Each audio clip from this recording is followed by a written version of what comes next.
की यह अपनी बैठक है, जो वर्ष गणना हमारी रही है, और एक प्रकार से इसको हम सार्वभौम नववर्ष भी कह सकते हैं। 19 तारीख को सुबह 6:53 पे प्रतिपदा प्रवेश होगी।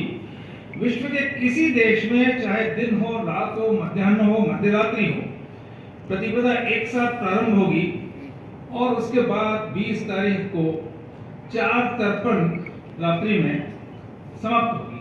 तो यह सभी जगह एक प्रकार से ये हमारी सार्वभौम काल गणना है। और एक बात और यहाँ प्रसंगवश मैं कह दूं कि लगभग नववर्ष सर्वत्र यही हमारा ही रहा है। यूरोप में भी मार्च से नववर्ष प्रारंभ होता था, इसीलिए मार्च यानी आगे बढ़ना, और फिर हम देखते हैं सितंबर, अक्टूबर, 8, नवंबर, दिसंबर। 713 ईसा पूर्व में उन्होंने जनवरी और फरवरी 2 महीने जोड़े थे। तो कहने का मतलब यह है कि यह अपना सार्वभौम नववर्ष के लिए हम यहाँ किस प्रकार से उत्सव मनाएंगे, इसके लिए यहाँ हम एकत्र आए हैं और अपनी यह संपूर्ण काल गणना जो विज्ञान सम्मत है, आदरणीय दीदी उस विषय को सबके सामने रखेंगी ही। 4 परिवार न्यायालयों की स्थापना करनी पड़ी। परिवार में जिस प्रकार के विग्रह होने लग गए और जिस प्रकार की मुकदमेबाजी होती है, तो इस प्रकार से आज जो परिवारों के ऊपर चुनौती आ रही है, हम देखें तो फिर भी सन 2000 में हमारे देश में तलाक की दर केवल 1 प्रति 1000 जोड़ा थी, आज वह 19 प्रति 1000 जोड़ा हो गई। और आज हम देखें तो पुर्तगाल में 700 तलाक प्रति 1000 जोड़े पे होते हैं, यूरोप में पूरे में 500 तलाक प्रति 1000 जोड़े पे होते हैं। उसका परिवार पर प्रभाव क्या होता है कि आज की तारीख में अमेरिका में प्रति 30 बच्चों में केवल 4 बच्चे ही ऐसे हैं जो अपने वास्तविक माता पिता के साथ रह पाते हैं, अन्यथा तलाक, पुनर्विवाह, इसके कारण घर में सौतेली माँ, सौतेला पिता, सिंगल पेरेंट, ऐसी सारी विकृतियां होती हैं। और उसके कारण आज यूरोप और अमेरिका में 14 से 19% बच्चों को 20 वर्ष की आयु के पहले मनोचिकित्सा दिलानी पड़ती है। और एक विश्वविद्यालय ने अध्ययन किया, 10,948 ऐसे बच्चे जिनको 20 वर्ष की आयु से पहले साइकेट्रिक वार्ड में भर्ती कराना पड़ा, यानी जो पागलपन की चिकित्सा करने वाला वार्ड है, और उनसे उनका सर्वे किया तो पाया गया कि उन 10,900 बच्चों में से 89% बच्चे ऐसे थे जिनके घर में सौतेली माँ, सौतेला पिता, सिंगल पेरेंट, ऐसी सारी विकृतियां थी। तो इसलिए आज अपने भारतीय समाज के सम्मुख या विश्व समाज के सम्मुख सबसे बड़ी चुनौती अपनी कुटुंब व्यवस्था और परिवार व्यवस्था को हमें अक्षुण्ण बनाए रखना है। तो ऐसा पंच परिवर्तन में परिवार के साथ एक आज की जो चुनौती है वह है पर्यावरण की। आज हम देखते हैं तो पिछले 50 वर्षों में समुद्र का जल स्तर 8 इंच बढ़ गया, और जिस प्रकार से आज हम ऊर्जा का उपभोग कर रहे हैं, कोयला, पेट्रोल, डीजल आदि विभिन्न प्रकार की, उससे जो ग्लोबल वार्मिंग हो रही है, उसके कारण ऐसा अनुमान है आने वाले 50 साल में समुद्र का जल स्तर 1.5 से 2 फीट तक बढ़ सकता है। पर सभी कार्यक्रम हम सभी हिंदू समाज के घटकों के 5127 हम जब कैलेंडर की बात करते हैं, संवत्सर की बात करते हैं, तो कोई कैलेंडर कितना पुराना हो सकता है। अभी आप 2026 ईस्वी मना रहे हैं, तो इस हिसाब से तो अपना दुनिया खाली 2026 साल पुरानी है क्या? नहीं, हम लोग जिन कैलेंडरों के बारे में जानते हैं वो अलग अलग टाइम चलते हैं। जैसे शक संवत अभी 1948 से चल रहा है, ईस्वी संवत 2026 से चल रहा है, विक्रम संवत 2083 में चल रहा है, और इस प्रकार के कई कैलेंडर पूरी दुनिया के अंदर अलग अलग चलते हैं। जैन और पुराना है, बौद्ध और पुराना। विक्रम संवत राजा विक्रमादित्य के जीत के प्रतीक के रूप में भारत में आरंभ, और हम इसको मान रहे हैं, और चैत्र प्रतिपदा सबका नववर्ष लगभग इसी से आरंभ हो रहे हैं। पर जो संख्या मैंने आपको बोली, ये वो संख्या है, ये वो साल संख्या है, ये 10 अंकों की है, और ये वो संख्या है जो हर दिन पूजा पाठ के अंदर, सभी मंदिरों के अंदर, सभी पूजाओं के अंदर संकल्प लेते समय हम काल रचना की दृष्टि से बोलते हैं जब संकल्प रहते हैं ना पूजा के लिए, चाहे पंडित मंदिर में पूजा करे या कोई आप घर पे अनुष्ठान करें, तो संकल्प बोला जाता है। तो संकल्प में काल अवधि हो जाती है। तो वो काल अवधि कहाँ शुरू होती है? सृष्टि के प्रथम दिन से, जहाँ से सृष्टि आरंभ हुई है, और वो वहां से बोलते हैं। तो वैदिक गणना के अंदर सृष्टि 1 अरब ब्रह्मा जी का एक दिन ऐसा होता है। तो वो कैलेंडर कितना बड़ा होगा, कितने अंकों में जाएगा? ब्रह्मा जी का कैलेंडर, जिसमें हम अगर ह्यूमन ईयर्स के अंदर से गणना करें, तो ब्रह्मा जी के अंदर ये जो है ना हमारा वैदिक कैलेंडर जाता है, वो जाता है 311 ट्रिलियन ईयर्स के ऊपर, 311 ट्रिलियन ईयर्स। इसको हिंदी संख्या में गिनेंगे तो 311 लाख करोड़ साल। हम लोगों के पास है, हम भारतीय लोगों की काल गणना इतनी बड़ी है, जहाँ पे 3 लाख, क्या है ना, 3 करोड़, 3 लाख कितना बड़ा है, मेरे को तो कभी कंफ्यूज रहती है। 311 लाख करोड़, ये संख्या भी बोलने में कठिन पड़ती है। तो हम लोग के पास जो कैलेंडर है वो थोड़ा दुर्भाग्यपूर्ण है कि हम है ना 2026 के साथ में अपने गिनते हैं। मेरे अपने बच्चे हैं, तो उसको मैंने बताया आते समय रास्ते में कि देखो 11 कैलेंडर दिखाती हूँ मैं। एक कैलेंडर है ना जो है हिजरी, वो 1400 के ऊपर चल रहा है, फिर ये वाला कैलेंडर, फिर ये ऐसा वाला कैलेंडर है, शक कैलेंडर यहाँ चल रहा है, ये कर रहे हैं। अब 11 कैलेंडर में से तुम कोई एक कैलेंडर चुन सकती हो, तो चुनो। उस बच्चे ने कहा कि मैं इन सब के अंदर वैदिक कैलेंडर चुनूंगी। मैंने कहा क्यों? आप लोगों को इन सब कैलेंडर में काल गणना में कैलेंडर गिनना ही होता था, आप कौन सा चुनते हैं? 11 में अलग अलग देती, जिसमें है ना 1400 से लेकर के आगे करोड़ों के साल तक की गणना चल रही है। बोले ये ज्यादा साइंटिफिक लग रहा है और ये रियल लग रहा है, बाकी सब तो किसी ना किसी के जन्म से शुरू हो रहे हैं।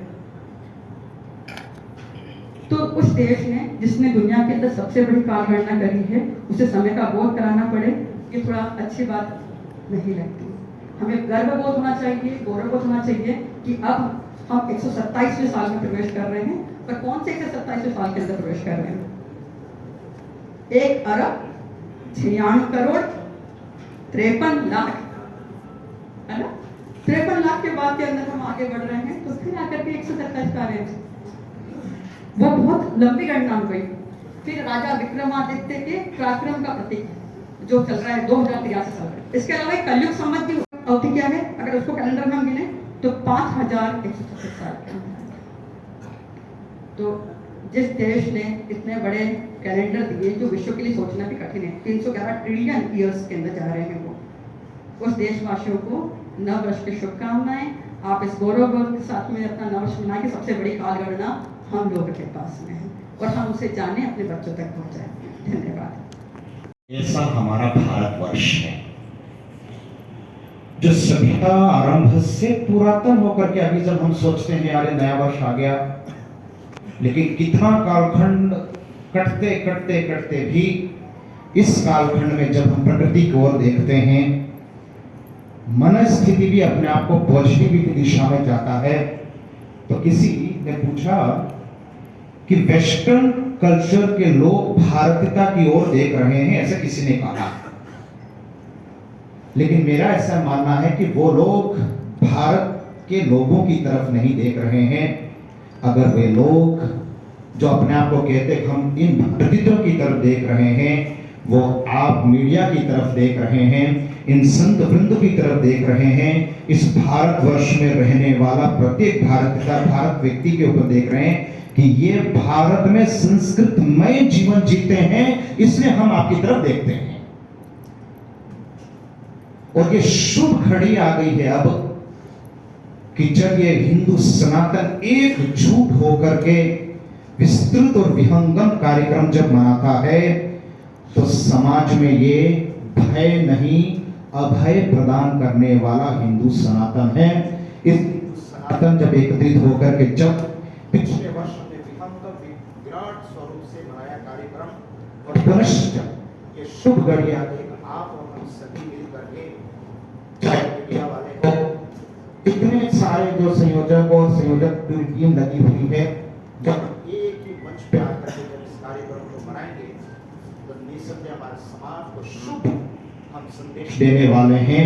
और ये संदेश आवश्यकता पड़ गई है कि हम अपने जीवन में यद् यद् आचरति श्रेष्ठः तत्तद् देवे तरो जनः सयत् प्रमाणम कुरुते लोकस्तदनु वर्तते। चाहे मीडिया वाले हो, चाहे हमारा राजनीतिक दल हो, चाहे साधु संत वृंद हो, प्रत्येक व्यक्ति अपने कर्तव्य निष्ठा से अडिग रहेगा तो निसंदेह हम इस विराट हिंदू सम्मेलन को भव्य, दिव्य और विहंगम बनाएंगे। और यह विहंगम बनाने का केवल एक ही अर्थ है, हम देते रहें। इस सभ्यता को देने के लिए ही यह विहंगम कार्यक्रम हो रहा है। पुनश्च एक बार आप सभी को साधुवाद। हम सभी अधिक से अधिक, ये वार्ता ही नहीं है, ये सोशल मीडिया पर समाज में हम सुसंस्कृत और सुसभ्य वातावरण प्रदान करें, इसी के लिए हम आप सभी उपस्थित हुए हैं।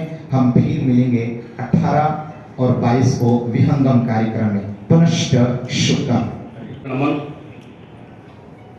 परम पूज्य गुरु मैया जी के श्री चरणों में मेरा नमन। परम पूज्य गुरुदेव गुलाबदास जी महाराज के श्री चरणों में मेरा नमन। हमारी भारतीय नववर्ष समाज उत्सव समिति के संरक्षक 83 जो हिंदू नववर्ष है, आप सबके परिवार के लिए, मेवाड़ के लिए, राजस्थान के लिए, भारत के लिए और पूरे विश्व के लिए मंगलमय हो, इसी आशा और कामना के साथ एक बार पुनः आप सबको आने वाले हिंदू नववर्ष की शुभकामना प्रेषित करता हूं। गत वर्ष उदयपुर में पिछले 4 वर्षों से भारतीय नववर्ष समाज उत्सव समिति के द्वारा विराट हिंदू नववर्ष का कार्यक्रम आयोजित किया जा रहा है। उसमें आप सभी की भागीदारी रहती है। सर्व समाज के सहयोग से 4 वर्षों से भारत का सबसे बड़ा हिंदू नववर्ष मेवाड़ की हिंदुआ सूरज महाराणा प्रताप की वीरभूमि मेवाड़ पर मनाया जाता है। इस वर्ष 5 दिवसीय आयोजन है। गत वर्ष की कुछ, क्योंकि संयोजक की जिम्मेदारी मुझे दी गई थी, पूरा प्रयास किया प्रत्येक हिंदू परिवार तक जाकर, घर घर तक ये अलग जगह जाए। जिस तरह से होली और दीपावली का त्योहार मनाया जाता है, हम हिंदू नववर्ष का त्योहार मनाए। गत वर्ष 7 दिवसीय आयोजन थे, जिसमें 2 प्रमुख बातें ये थी, वाहन रैली जो निकली, जो 2 पहिया वाहन रैली थी, जो फतेह स्कूल से जिसका प्रारंभ था। मेवाड़ के इतिहास में आज तक की सबसे बड़ी वाहन रैली थी। लगभग 7,500 से 8,000 वाहन उस वाहन रैली में थे, जिसपे 2,378 की जो संख्या थी वाहनों की, वो मात्र शक्ति की थी। ये हमारे और आपके लिए बड़ा गौरव का विषय है। शोभा यात्रा 3-4 दिन पूर्व थी, उससे पहले ही एक वातावरण बन गया था उदयपुर में कि आज ये शोभा यात्रा है। और गत वर्ष की शोभा यात्रा भी ऐतिहासिक रही। इस वर्ष 5 दिवसीय आयोजन है। मैं उसकी पूरी जो आगे की रूपरेखा है वो आपको बताना चाहूंगा। 18 मार्च, 19 मार्च, 20 मार्च, 21 मार्च और 22 मार्च। 18 मार्च को, क्योंकि हम हर वर्ष नवाचार करते हैं, गत वर्ष 2 पहिया वाहन रैली निकाली गई थी और इस वर्ष समिति की टोली ने निर्णय लिया है कि 4 पहिया भगवा वाहन रैली हिंदुआ सूरज महाराणा प्रताप की वीरभूमि मेवाड़ पर निकाली जाएगी और हर एक वाहन के आगे एक भगवा ध्वज लगा होगा। यह टोली ने तय किया है। आप सभी पत्रकार बंधुओं से निवेदन करना चाहता हूं, इसमें 2 पहिया वाहन शामिल नहीं है, केवल मात्र 4 पहिया वाहन रहेंगे, जिसका प्रारंभ स्थल प्रभु श्री महाकाल जी के मंदिर जो शुरुआत होगी, रानी रोड से शिल्पग्राम तक के 6-7 किलोमीटर का जो पीछे का मार्ग है, वहां से ये भगवा वाहन रैली प्रारंभ होगी। उसका मार्ग रहेगा महाकाल प्रभु श्री के मंदिर से इसका प्रारंभ होगी। चेटक से पंचवटी से सुखाड़े सर्कल से फतेहपुरा चौराया से आरके चौराया से भुवाना सुखे चौराया से आगे बढ़ते हुए जो बाईपास है, वहां से मीरानगर 100 फीट रोड से सोभागपुरा मेवाड़ सर्कल से आगे बढ़ते हुए भगवा रैली जो आइनॉक्स के वहां जो विवेकानंद चौराया है, वहां से रैली आगे बढ़ते हुए ठोकर चौराया से आगे जो अंडरपास है, एफसी गोदाम मादरीवाला रोड, वहां से आगे बढ़ते हुए हिरणमंगरी 100 फीट रोड से आगे बढ़ते हुए अटल सभागार सनराइज हॉस्पिटल से पहले जो 100 फीट का रोड आता है, वहां से रैली आगे बढ़ेगी। नारायण सेवा संस्थान चौधरी हॉस्पिटल होते हुए सेक्टर 6 धड़ा नर्सरी से आगे बढ़ते हुए हाड़ी रानी चौराहे से आगे बढ़ते हुए ये इसका समापन सब्सिडी सेंटर पे इसका समापन होगा। ये इस 4 पहिया भगवा वाहन रैली की मार्ग है। अब आपको मैं बताना चाहूंगा इतना बड़ा मार्ग क्यों रखा। हमारे भारतीय नगर समाज समिति में 9 नगर 2 खंड है। ये यात्रा लगभग 27 किलोमीटर की यात्रा होगी। समिति की टोली इस मेवाड़ में एक बार पुनः एक नया इतिहास रचने जा रही है। उसके बाद 19 मार्च को हमारे पिछले गत दिनों में हिंदू सम्मेलन आयोजित किए गए थे 73 बस्ती में। तो इस बार भी 73 बस्ती में महागंगा आरती और हनुमान चालीसा का पाठ किया जाएगा 19 मार्च को। 20 मार्च को हमारा त्योहार आता है, क्योंकि हिंदू नववर्ष और चेटीचंड का त्योहार एक ही दिन आता है। इस बार टोली ने निर्णय लिया, क्योंकि हमारे सिंधी भाई इस नववर्ष में आना चाहते हैं लेकिन फिर भी नहीं आ पाते हैं, लेकिन इस बार टोली ने निर्णय लिया कि कुछ ऐसा अंतराल किया जाए कि शोभा यात्रा की तिथि आगे बढ़ा दी जाए। और मिलकर टोली ने निर्णय लिया कि 22 तारीख की शोभा यात्रा रखेंगे। इसका कारण यह है कि 20 तारीख को चेटीचंड भगवान झूलेलाल जी का जो त्योहार आता है, उसमें नववर्ष समारोह समिति की पूरी टोली उस शोभा यात्रा में शामिल होगी और हम सब मिलकर और घोष वादन किया जाएगा। ये 21 मार्च की योजना है। और साथ ही अंतिम में जो 22 मार्च की जो शोभा यात्रा है, जो हर वर्ष की तरह इस वर्ष गांधी ग्राउंड से निकलेगी, जो शहर के मुख्य मार्गों से होते हुए उसका टाउन हॉल में समापन होगा, जिसमें 100 झांकिए, 10 घोड़े, 5 ऊंट गाड़ी, मातृशक्ति की संख्या हजारों की संख्या में उमड़ने वाले हैं, जिनके माथे पे पवित्र कलश भी होगा। और कुछ अच्छा दृश्य भी आपको मेवाड़ की धरती पर इस शोभा यात्रा में नजर आने वाला है, जो हमने गत वर्ष भी किया था। टाउन हॉल पे इसका जब समापन होगा तो परम पूज्य गुरुदेव गुलाबदास जी महाराज का आशीर्वचन होगा, मेवाड़ के प्रमुख संतों का आशीर्वचन होगा, कैलाश टेकरी खमनौर के हमारे परम पूज्य गुरुदेव ज्ञानानंद जी महाराज का आशीर्वचन होगा। और इस शोभा यात्रा की जो समापन, इसका सबसे मुख्य जो केंद्र होगा वो महाराणा प्रताप और छत्रपति शिवाजी महाराज के जो पुराने गाने हैं, जो ट्रेडिशनल गाने हैं, उन पुराने गानों को नए हिप हॉप में जो आज का जो युवा चाहता है, उसको किस तरह से युवाओं में अधिक से अधिक लाया जाए। हमारे प्रसिद्ध राष्ट्रवादी भजन गायकार रेपरिया वालम अशोक जी विश्नोई की प्रस्तुति होगी, जिसमें हजारों की संख्या में मेवाड़ की धरती पर युवा राष्ट्रभक्ति गानों से झूमेंगे। ये इस आगामी द कलर्स 18 उदयपुर न्यूज़ को सब्सक्राइब करें और हमेशा अपडेट रहिए।